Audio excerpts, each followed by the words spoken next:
Hello, and welcome to another episode of the Parade Lap podcast. This week, we are talking about the most iconic race on the whole calendar, and that is Monaco. Ooh. Most iconic, also maybe most boring. What Mhm. are your thoughts on how the race weekend went?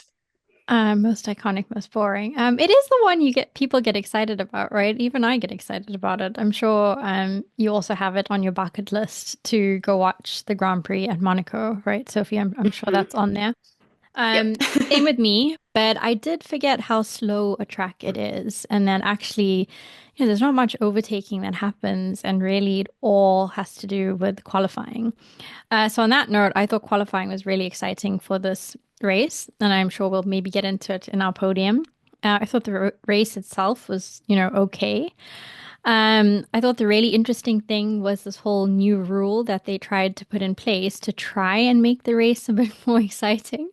hmm Interested to get your take on, whether you think that went well or it backfired. Because essentially all drivers had to stop twice during the race. And it was like this enforced strategy. At a minimum, you had to stop twice. And so we saw some interesting things happen as a result of that. And so. Yeah, I think people had different strategies at play trying to optimize for this new rule. And so we saw some things happening, but it was sort of like with mixed results and mixed success. But I Yeah. was super happy for Lando, and I don't want to get too much into it because maybe it'll be on our podium too. But yeah, it was a great race for him. Yeah, it was very cool. Should we go straight into our podium? Because I think lots of our points will be in there. Okay. Yeah. So you don't want to do a quick take, except that it was a bit of a maybe a boring race. I think that was my quick take. Yeah. That was I it. mean, it was cool, but yeah, it was a very long race. You really like kind of lock in to watch it, Mm-hmm. but you find yourself zoning out a little bit.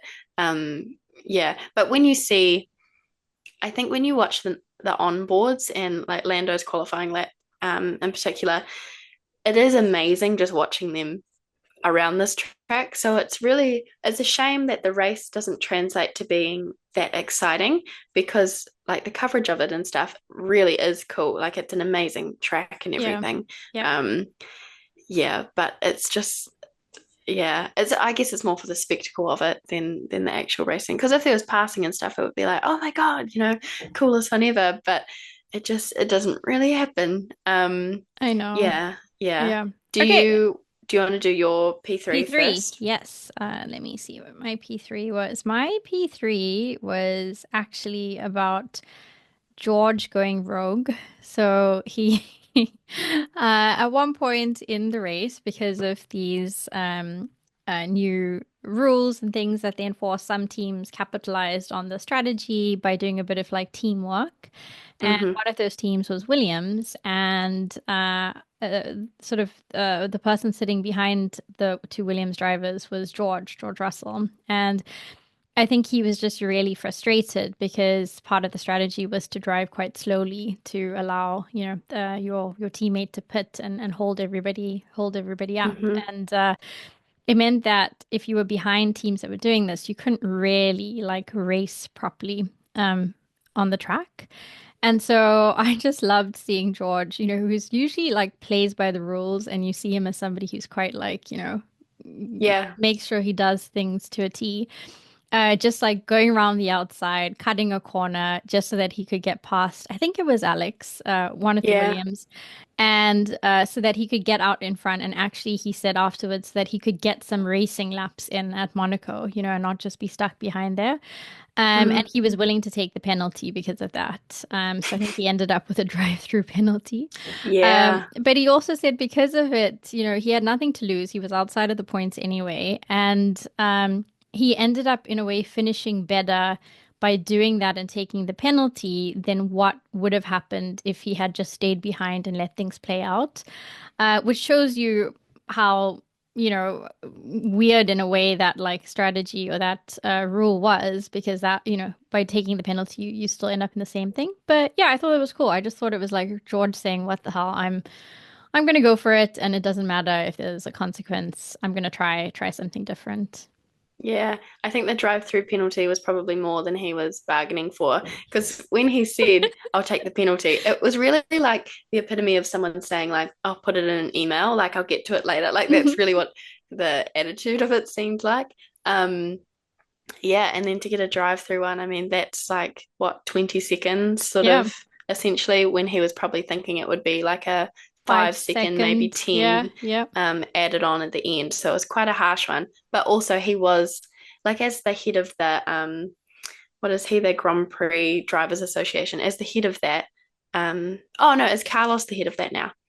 As one of the goody two shoes ones, you would expect him to follow the rules. So I think that's why his punishment was probably quite severe because Mm, if George Russell was seen breaking the rules, yeah. Mr. Rule Follower, George Russell breaking them, then, anyone would give a crack at it. Oh, so you So think maybe yeah, they were extra harsh on him? Yeah, I potentially. think so. Like they have to lead by example, I guess. But Yeah. yeah, it was probably way more. It was a bit of a shambles of a race for Mercedes, really. It It was, was, yeah, yeah, it was pretty bad, yeah. especially because we had seen them do so well in like most of the races. Hmm. I think Imola was the first time where we saw a sort of like misstep with them, mainly because Yeah, Kimmy didn't finish, and then George started qualified well, but he was still in the yeah. points, but he just wasn't as high up as we've sort of seen him previously. And now, both of them being out of the points, not ideal for Mercedes.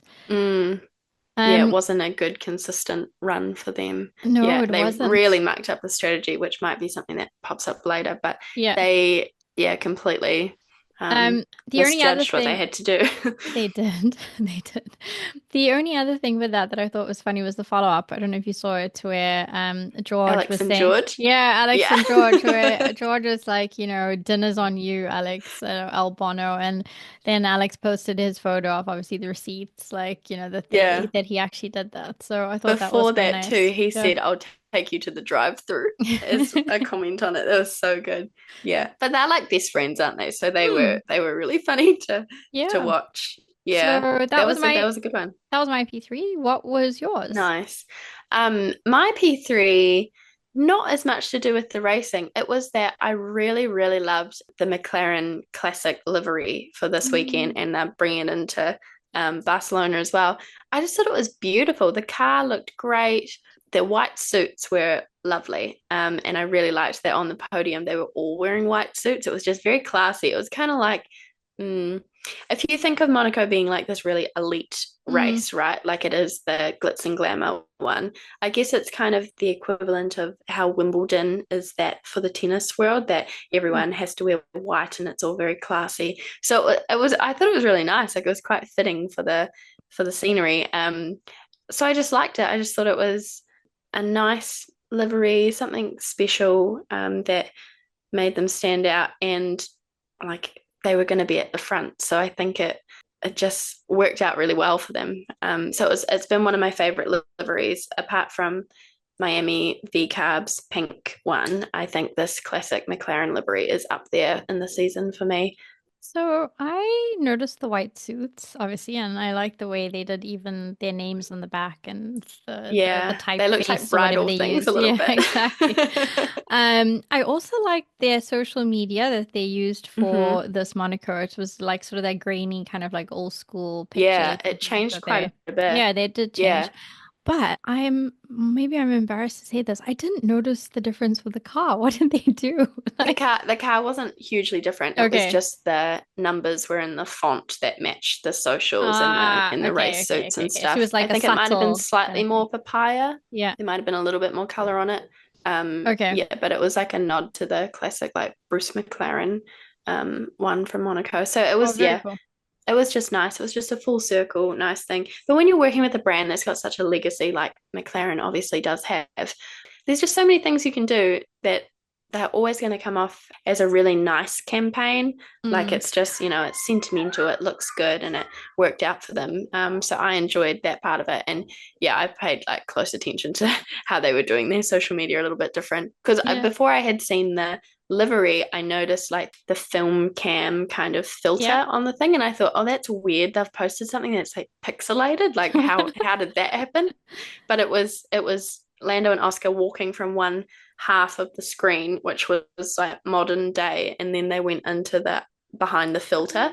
but I had to watch it a few times to really understand what was happening there. And then I saw all the rest. I was like, oh, okay, it's a style they're going for. So Hmm.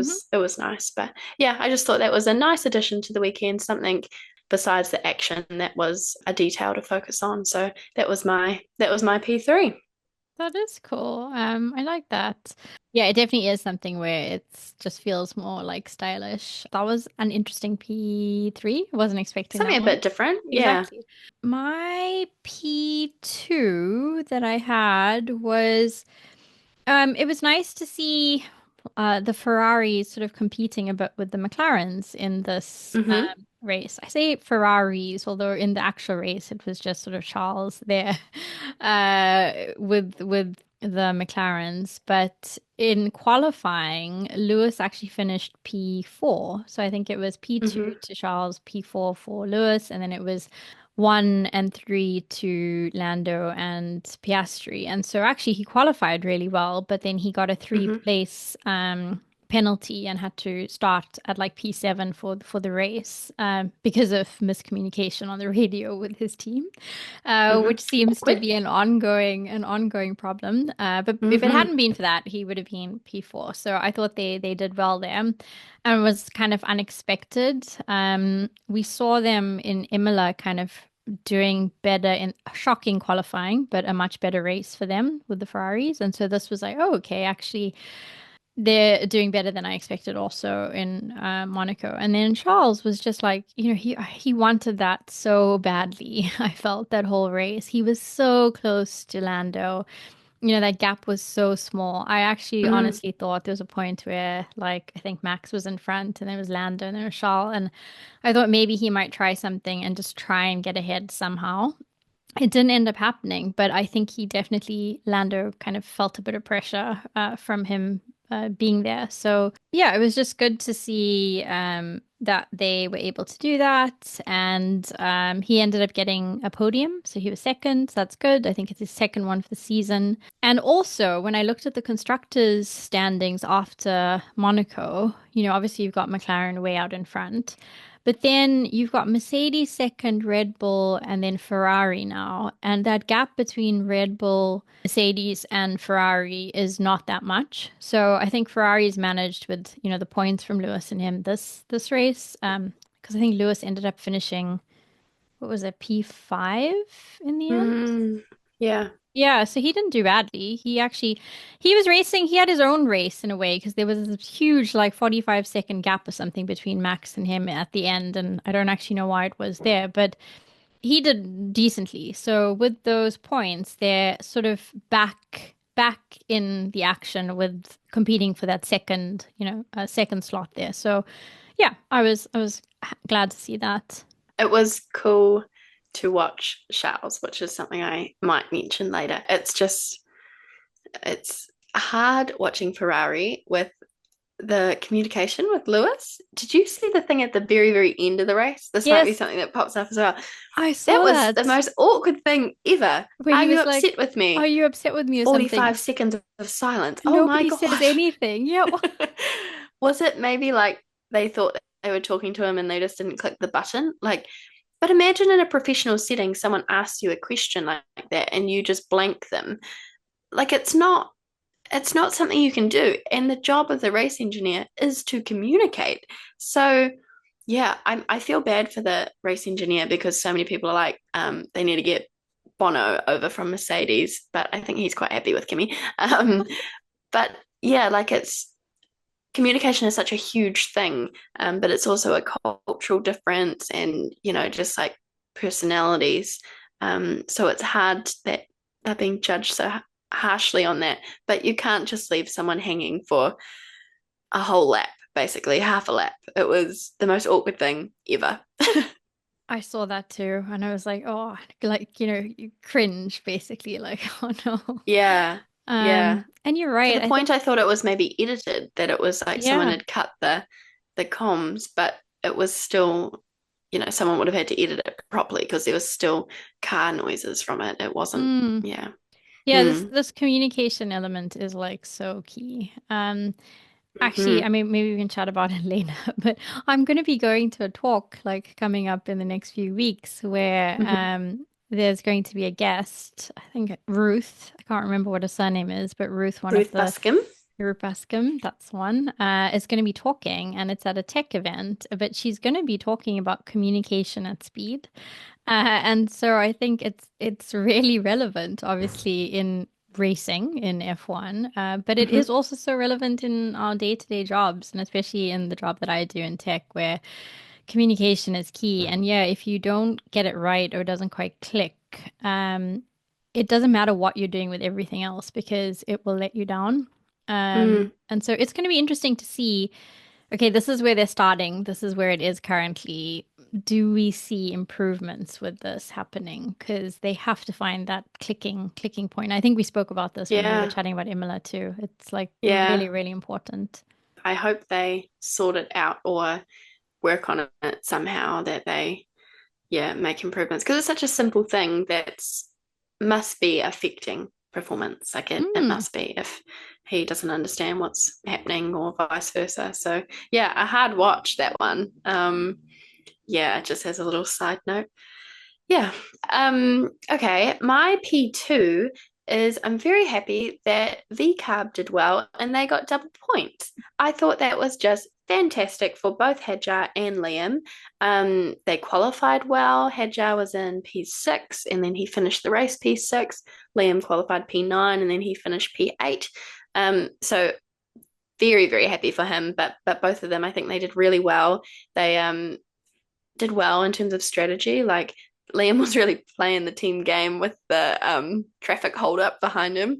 Um, yeah, and I loved at the end. Part of the VCarb socials afterwards was their post race like debrief thing, the video they did, and they had a little rubber duck with points on it, and they were like fishing for points. I just thought that was like so cute.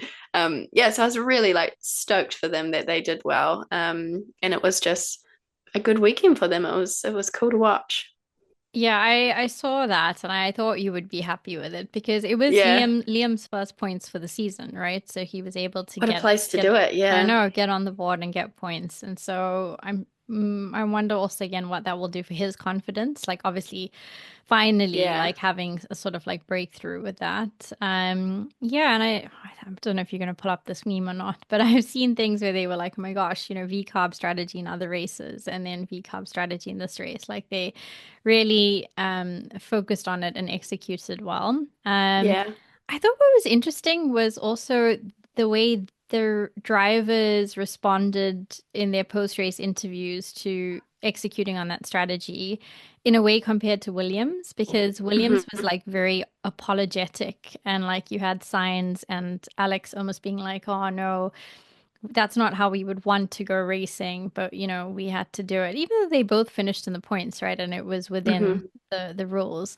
Whereas I feel like Isaac and Liam and VCOP, they just owned it and they were like, yeah, this is what we wanted to do, we set out to do, and we just executed on our team strategy really well to make sure that we came back with our points. Hmm. So that was, I just thought, an interesting way of both Very. of them did the same thing and they Yeah. both finished both cars in the points, which is awesome. But just that reaction afterwards to doing that strategy was very different.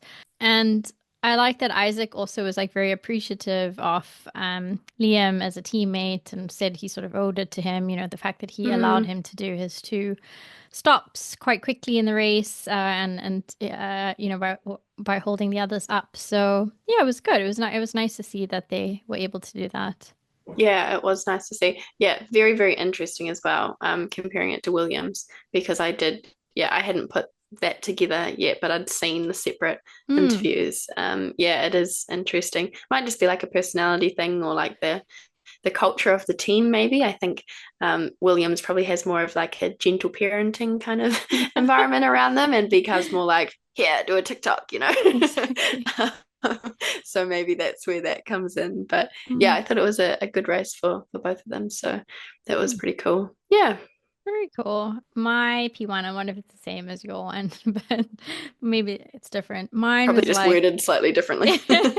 mine was like, what a qualifying lap from like Lando Norris. So it wasn't even the race; it was qualifying that was the most exciting Hmm. bit for me. And this became Oscar for a bit, but it's going to go back to Lando now.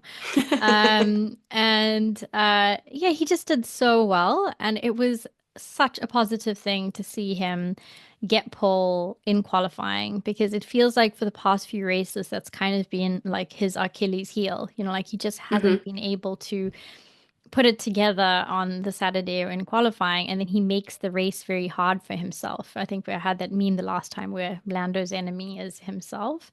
Yeah. And obviously Oscar won so many races, so it feels like, Lando's confidence and has been on pole a lot. So it was awesome to see him just come back and, get P1. Charles took it away from him for a brief moment, and Yeah. then he went, did his last one and was able to get back on pole and set the fastest lap at the Monaco track, which is also amazing. Mm. He actually said that he didn't know that Charles had taken it away from him, and at that point when he was doing that lap, and so it wasn't. He was just pushing, not pushing because he thought that he needed to get it back. Hmm. Um, yeah, so I just really like that, and I think it will be interesting to see what happens in the next few races because of that. Because obviously he converted it to a win. He had a bit of a Yeah. shaky start, like on the actual race day. I was a bit worried that he might lose it, but he held on to it, so it was good. Mm. Yeah, that's very similar to my P1. My one is that plus a little bit extra. I've written that Monaco is just magic. So we've said that it's also a little bit boring, but Mm. it is magic to watch. Like that onboard of Lando's lap is incredible. And you just sort of watch it thinking like, I don't think I could do that. Like they are obviously the best in the world, but it's amazing to watch. And then also Charles. So him in qualifying, how he did take it away from Lando very briefly, like it was for a matter of seconds, right? But the crowd went crazy, like it was just a big deal. But how did he do it? Because Ferrari hasn't been very good. Last week we said, as a prediction going into this week, like that Charles himself said, we're no good in slow speed corners, and Monaco is all slow speed corners. Mm. So he must have had a hometown advantage because he was amazing. Like he was just flying, and their car's like not the best, right? And he was up there, and the McLaren car is the best by quite a significant margin, Yep. really. Max is getting up there as well. But it was just amazing to see Charles do that. Like how he could do it, I'm not sure. But yeah, I think Monaco was just magic that they were both able to pull off such good laps. And then even in the race, like it was just impressive to watch. So that was my P1, yeah. And the track record, that's a whole nother level of amazing. Like that is so cool. I know it is so cool. I think Yeah. the funny thing with that race is if you didn't know about the change in the rules, right, and what was going on, you would have tuned in and you would have just seen, or you would have seen Max like leading the race up until Mm, the last second to last lap. So Lando, yeah. it looked like Lando was second, and then Charles behind him third, and obviously it was like, what is going on here? And then Max was waiting for potentially a safety car or something to happen. Hmm. But he went in, and then Lando was able to get in front. I think he actually set the fastest lap for the race also on that last lap when he was I finally able think to so, get past yeah. Max. But yeah, it was a bit of a weird one because you were like, okay, it's actually Lando in front, but Max is number one right until like the second to last lap. Yeah. Um, and yeah, I think it is a really special place. I also liked, I don't know if you saw that, but Lando's family was there. And it was just really So sweet. cute. No, Yeah. his mom is really sweet. She does Yeah. seem like an art teacher or something, She's like very Hmm. very cool. And he did And his write. dad wears the mixed match shoes as well. He did Does it accidentally as like a good luck. Oh, I think he did it accidentally last year. Like because they're the same shoes, just different colors. And then Lando won, or he did really well. So I think it's become like a superstitious thing. Oh, And that so he he has to wears, do that. yeah, so Yeah. it got like zoomed in on the camera to his shoes because people just probably thought it's a bit funky. But it's Oh, his thing. interesting. He's just made it a thing, unless they're Yeah. like really expensive, like designery things, and that's the look. But yeah, I think it's a good luck charm thing. Yeah. But I feel like all their celebrations afterwards, where you saw Orlando, with his parents getting his hugs, and I think, even wrote on his champagne bottle, like, to his mom and Yeah. dad, and dedicated it to them. And Hmm. it just felt like it was a very meaningful win, like, and like you said, Yes. I think it's because it's Monaco. And so all of those celebrations, because you often see parents at these races, but I feel like that one with his win was just like super special. So, yeah. Yeah, I while watching the race, I scribbled it down. Whatever year it was that he got his first podium in Monaco, when he got a P3. This was years ago. Mm, And it was during COVID, and there was a video of him calling his mum, and all the mechanics were making fun of him, saying like, "Mummy, I did a thing." Um, and that was like the joke that he'd got a podium in Monaco and he had to tell his mum about it. And then his mum was there to watch him win. Like I just thought that yeah. was such a nice, like full circle thing again, to have his parents there. It was really quite cool. And yeah, and you saw a lot of it as well. It wasn't like they were showed once. It was a storyline that the cameras were showing. But yeah, it was just a cool weekend. I do wonder with the new track record, how much that must hurt for Charles. Like that would suck, right? Because he was so close. I don't know what time margin he was offsetting it himself, but I mean, he was gonna have pole and then it was just taken away from him. I Like, no know. wonder he was so upset. I think because he was upset after qualifying anyway. Yeah. And I found a good meme that I could put on the screen here. He was just so upset because I guess he thought he was very close to getting pole and then he was upset that he missed out on it. Mm. But I wonder if it was just, insult to injury when they found out, like, oh, you know how you got beaten for pole? Well, that's also like the fastest lap ever in your hometown. Yeah, like it just knocking a guy while he's down. Yeah, Probably.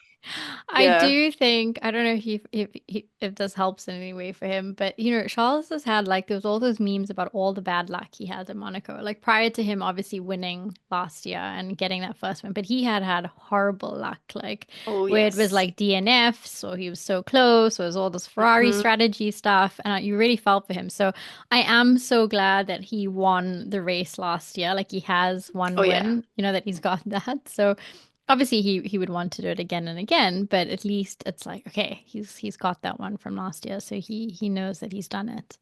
Yeah. Yeah. Yeah, it was interesting. So Hmm. yeah, that was my P1. That Monaco is magic. Yeah. Monaco is magic. Yeah.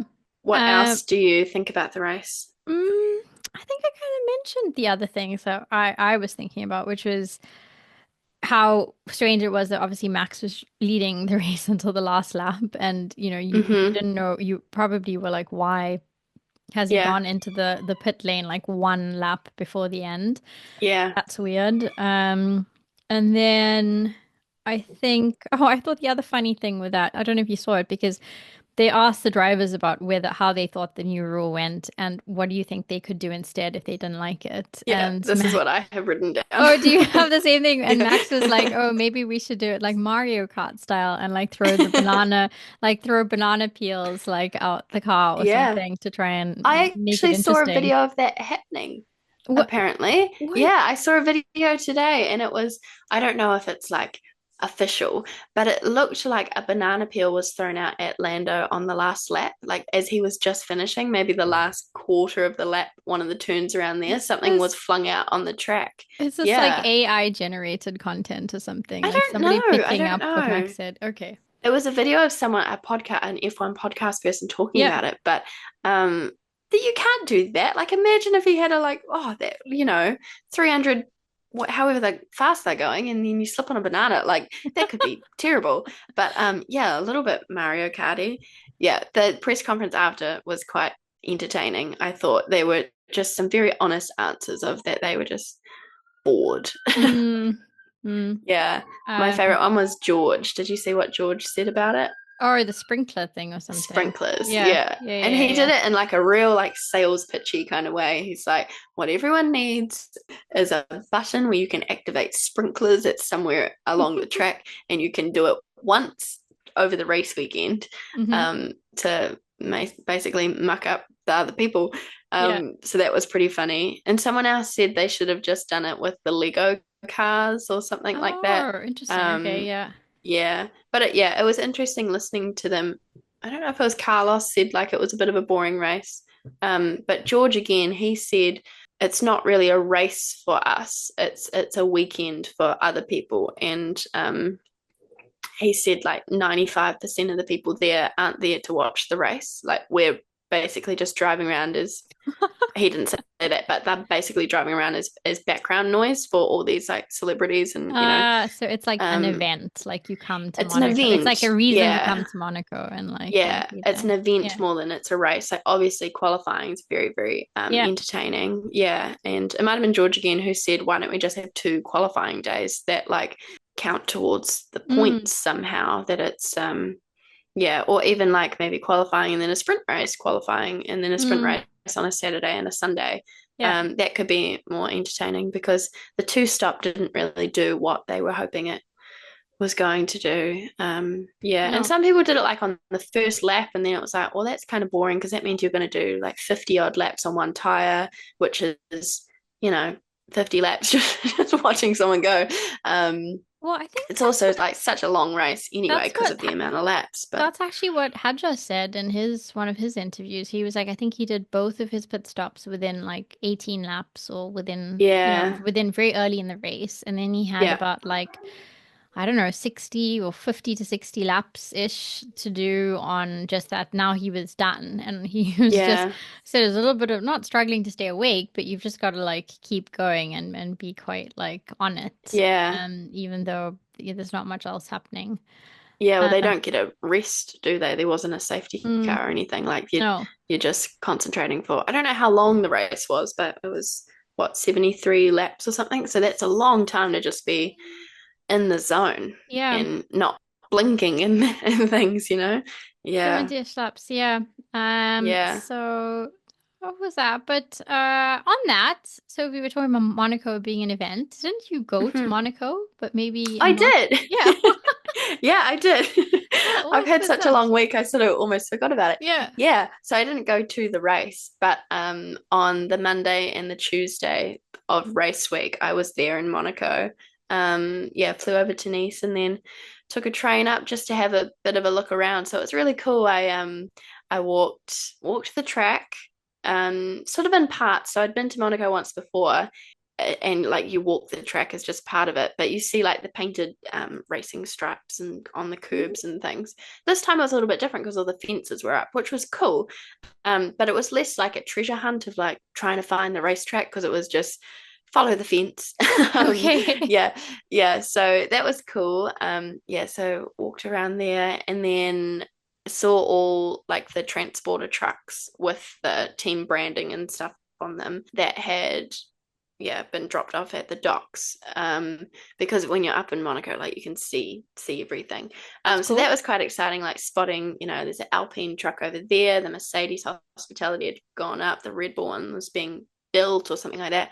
Yeah, and you just saw like all the official people, like the F1 media vans roaring around and people plugging things in, and there were people in the garages, they were setting up the garages, setting up the cars. All the Yeah. signage was up, which was really cool. So saw all the pit garages.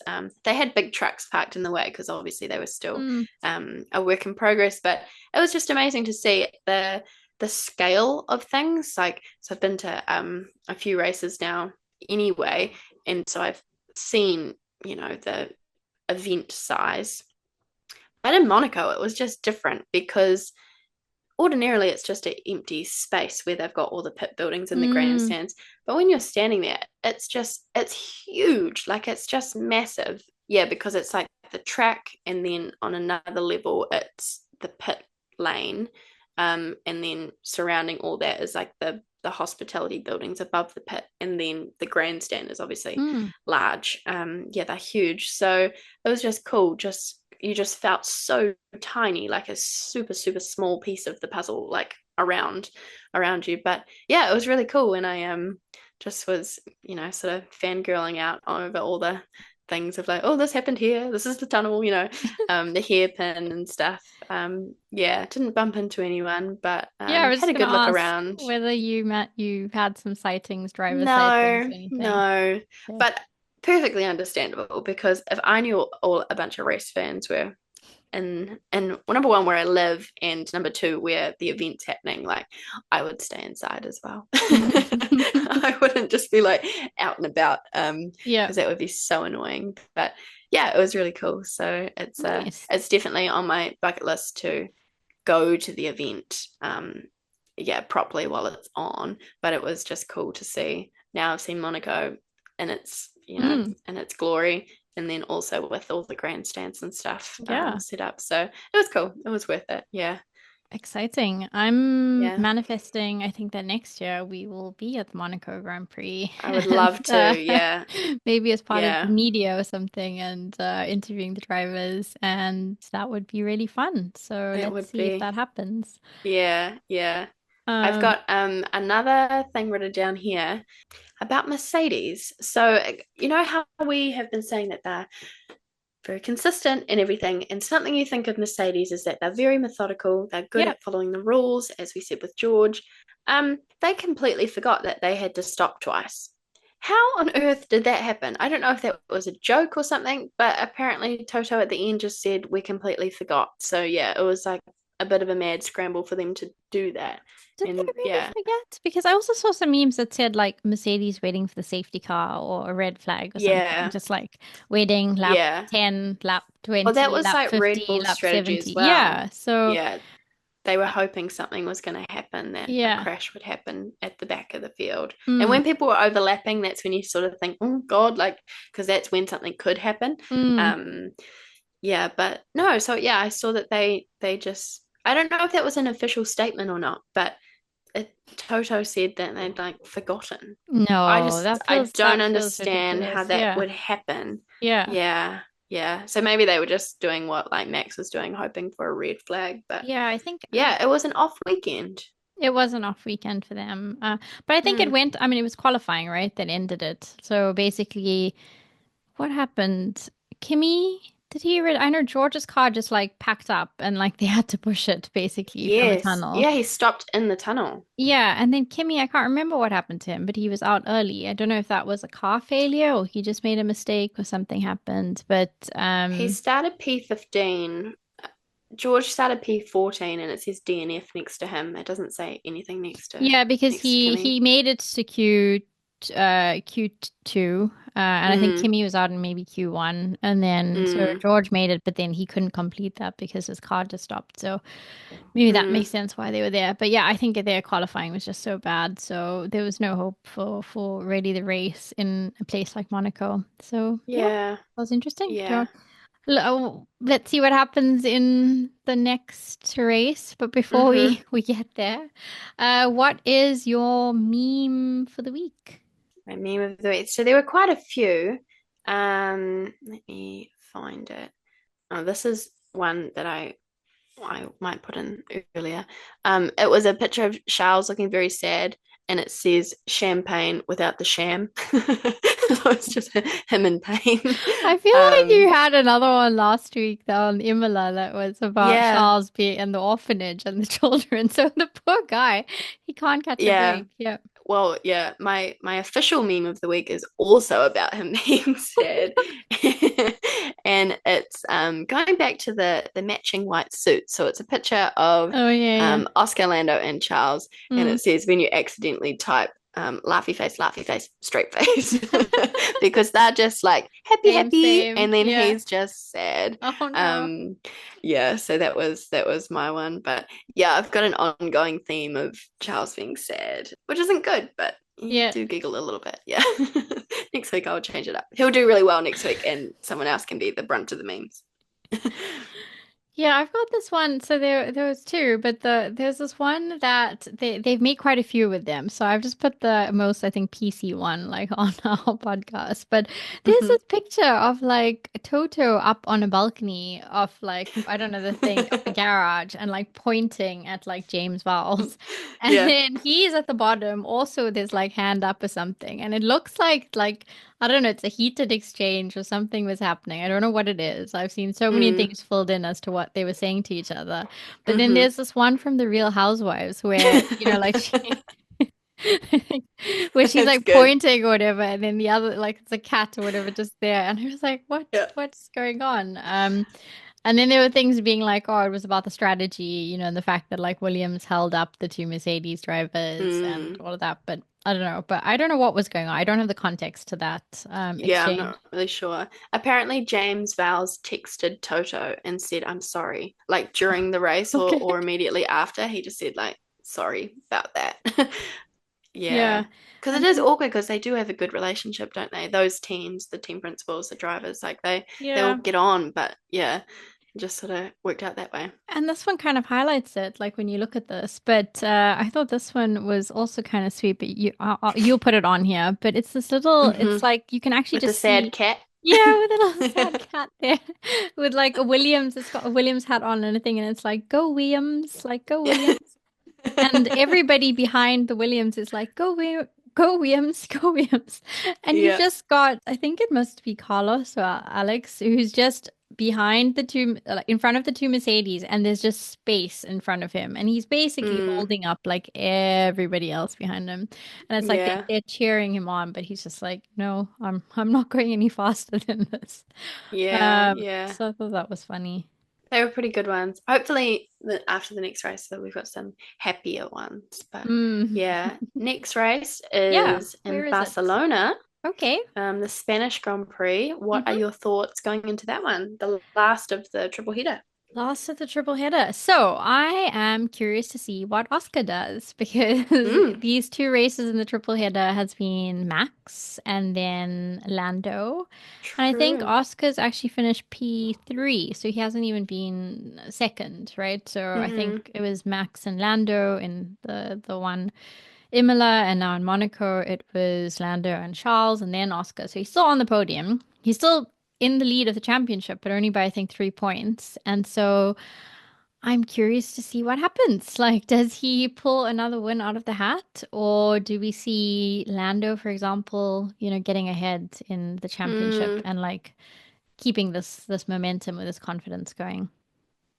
yeah, that's interesting. Yeah, I guess we will see what happens. Hmm. Yeah, I'm happy for either of them when they win. Like this week, I was definitely repping Lando. Nice. Very Um, nice. but yeah, it will be interesting to see how Oscar comes back. That was actually one of the other things I'd written down is Hmm.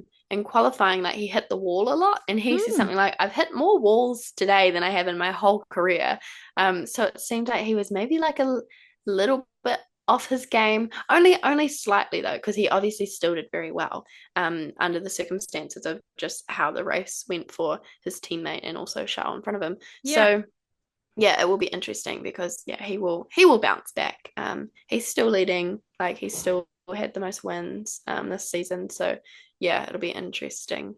Another thing I'm looking forward to in the Spanish Grand Prix is I would really, really, really like Fernando Alonso to get some points, please. Yes. um, that would be really cool being his home race. I think it's going to be a really exciting race because we've got Fernando Alonso and Carlos Sainz, obviously, as their home Mm. Grand Prix because they're both Spanish drivers.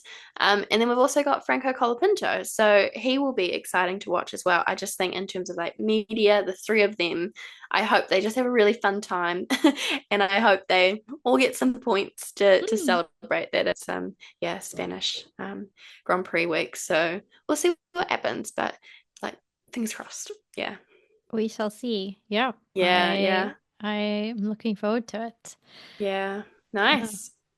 That was Monaco. So we will be back after the next one, the Spanish Grand Prix, to talk more and maybe have another sad Charles Leclerc meme, Oh, or maybe a happy one. yeah. Let's hope for a happy one.